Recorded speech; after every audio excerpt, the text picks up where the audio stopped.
Donald Trump का दबाव क्या है, डोनाल्ड ट्रंप की इच्छा क्या है, डोनाल्ड ट्रंप भारत से चाहते क्या हैं, और डोनाल्ड ट्रंप ने भारत पर ये जो 50% का टैरिफ लगा दिया है, पहले 25% का टैरिफ और उसके ऊपर 25% का एडिशनल टैरिफ कहिए या पेनल्टी कहिए, जो उन्होंने इसलिए लगाई है। उनका कहना क्या है? उनकी शिकायत है कि भारत रूस से कच्चा तेल खरीदना बंद नहीं कर रहा है, और यूक्रेन में जो लोग मारे जा रहे हैं उनकी जान की भारत को कोई परवाह नहीं है। तो इसकी सज़ा देने के लिए कहिए, या जुर्माना लगाने के लिए कहिए, या भारत पर दबाव बनाने के लिए कहिए, डोनाल्ड ट्रंप ने भारत पर 50% का टैरिफ लगाने का ऐलान कर दिया है। और माना यह जा रहा है कि इसका एक बिल्कुल सीधा रास्ता है कि अगर भारत कहे कि हम कल से रूस से कच्चा तेल नहीं खरीदेंगे, तो फिर डोनाल्ड ट्रंप साहब कहेंगे ठीक है भाई, आप तो मित्र हैं हमारे। लेकिन ऐसा हो सकता है क्या? इसके बहुत सारे किंतु परंतु हैं, इस पर बहुत सारे प्रश्न हैं। आप डिप्लोमेटिकली जाएंगे तो बहुत सारे सवाल उठेंगे कि भारत को कोई क्यों बताएगा कि आप कहाँ से सामान खरीदेंगे, कहाँ से नहीं खरीदेंगे। भारत का अपना विवेक है, भारत की अपनी विदेश नीति है, हम खुद तय करेंगे। भारत की अपनी ज़रूरतें हैं, भारत के अपने संबंध हैं लोगों से, तो ये फैसला भारत को करना है। दूसरा इसका एक जवाब है कि साहब किस मुंह से ये कह रहे हो सरकार? भारत जिस देश से तेल खरीद रहा है, जिस पे आपको एतराज़ है, आपके तमाम मित्र देश उसी से तेल खरीद रहे हैं, दूसरी चीज़ें खरीद रहे हैं। यूरोप के तमाम देश वहाँ से कच्चा तेल और गैस लेते हैं। उन पर आप कोई सवाल नहीं उठा रहे हो, उन पर आप कोई ड्यूटी नहीं लगा रहे हो, और भारत को धमका रहे हो। तीसरा जवाब कि ट्रंप साहब एक बार अपने दामन में तो झांक लो। भारत से कह रहे हो कि आप कच्चा तेल खरीद रहे हो रूस से, आप खुद रूस से क्या क्या खरीद रहे हो? अमेरिका का आज तक रूस के साथ व्यापार बंद नहीं हुआ है। वो वहां से सामान खरीद रहा है, बहुत क्रिटिकल सामान खरीद रहा है।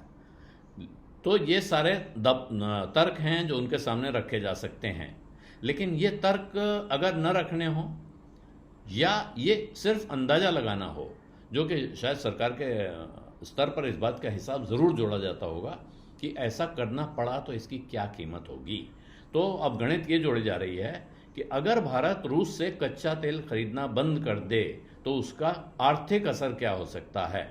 तो एक आर्थिक असर, सबसे पहला ये असर होगा कि जो कच्चा तेल हम रूस से खरीदते हैं वो हमें कहाँ से खरीदना पड़ेगा, और वहाँ से वो कितने का पड़ेगा। तो क्या ये सौदा हमें सस्ता पड़ेगा या महंगा पड़ेगा? अंदाज़ा लगाया गया है विशेषज्ञों की तरफ से, और ये विशेषज्ञ स्टेट बैंक ऑफ इंडिया के इकोनॉमिस्ट हैं जो उन्होंने रिसर्च की है, और वो कह रहे हैं कि ऐसे में भारत ने अगर रूस से तेल खरीदना बंद किया तो उसको 9 से लेके 12 अरब डॉलर तक का एक्स्ट्रा खर्चा करना पड़ सकता है कच्चे तेल की खरीद के बिल में।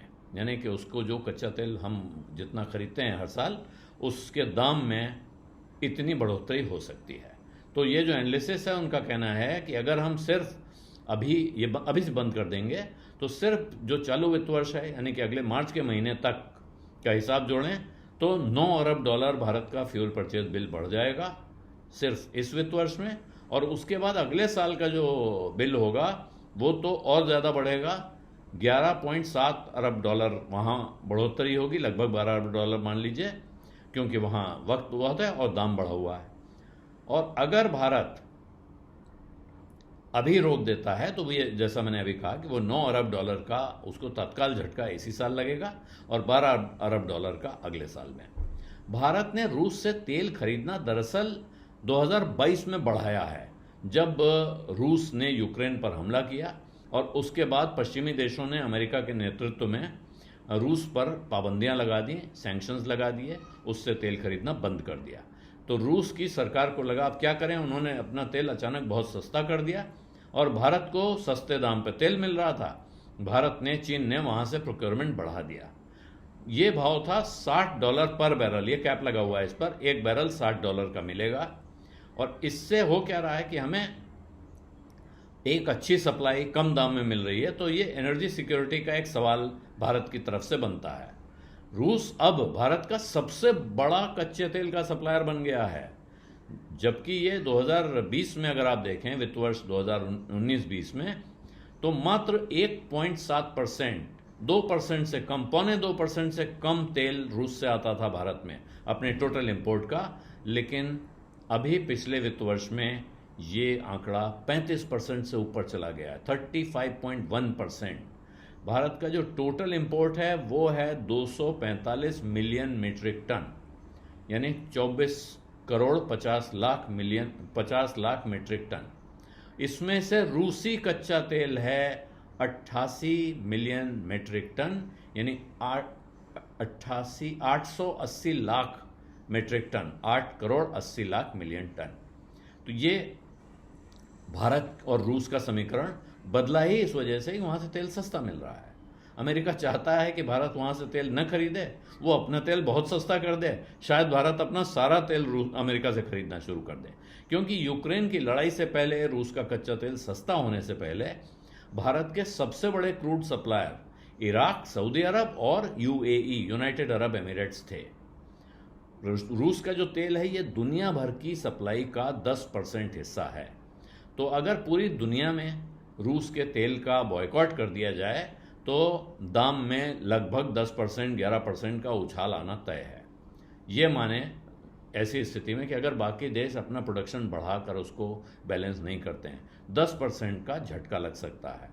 और इसीलिए भारत की चिंता है कि ऐसी परिस्थिति में हमको महंगाई का सामना करना पड़ सकता है।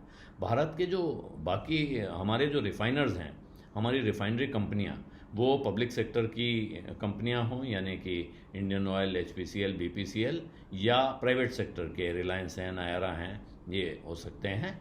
ये ज़्यादातर कंपनियां मिडिल ईस्ट से, यानी अरब देशों से अपने सप्लाई लेती है और लंबे इनके ईयरली एग्रीमेंट होते हैं, लंबे एग्रीमेंट होते हैं जिनमें महीने में आप एडजस्टमेंट कर सकते हैं कि इस महीने कम लेंगे, इस महीने ज़्यादा लेंगे, लेकिन साल भर में इतना तेल लेंगे, ये एग्रीमेंट होता है।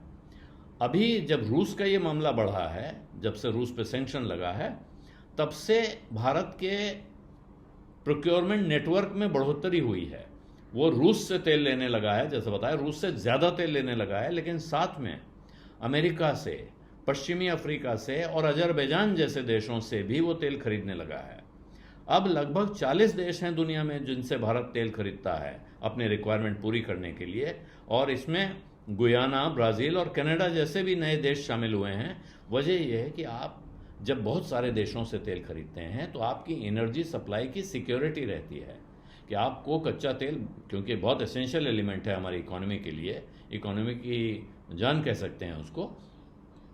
किसी एक देश से आप तेल खरीदते रहे, एक ही पे डिपेंडेंट हैं, दो पे डिपेंडेंट हैं, वहाँ कुछ गड़बड़ हो जाए, उनसे हमारा झगड़ा हो जाए, विवाद हो जाए, उन्होंने सप्लाई बंद कर दें, या उस देश में कोई आपदा आ जाए, तो फिर सप्लाई मुश्किल में पड़ सकती है। ऐसी स्थिति में हमारे लिए सप्लाई में अड़चन आना बहुत मुश्किल होगा।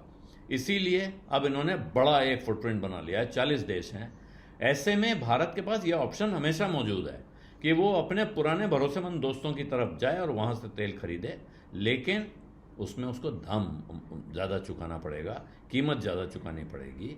और ये जो कीमत है, ये जो इंपोर्ट एक्सपेंस बढ़ेगा, उससे सिर्फ कच्चे तेल का दाम नहीं बढ़ता है, उससे फिर फिनिश प्रोडक्ट का दाम बढ़ता है, और उससे महंगाई का एक नया सिलसिला शुरू हो जाता है पूरे देश में।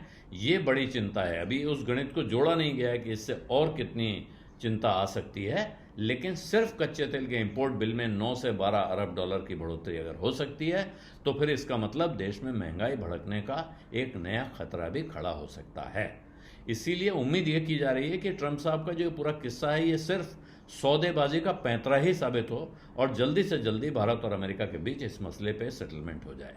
बाजार ये उम्मीद कर रहा है, कच्चे तेल के इंपोर्टर्स ये उम्मीद कर रहे हैं, और भारतीय इकोनॉमी में दिलचस्पी रखने वाला कोई भी आदमी यही उम्मीद कर रहा है। बिजटा में आज इतना ही। इजाज़त दीजिए। धन्यवाद। नमस्कार।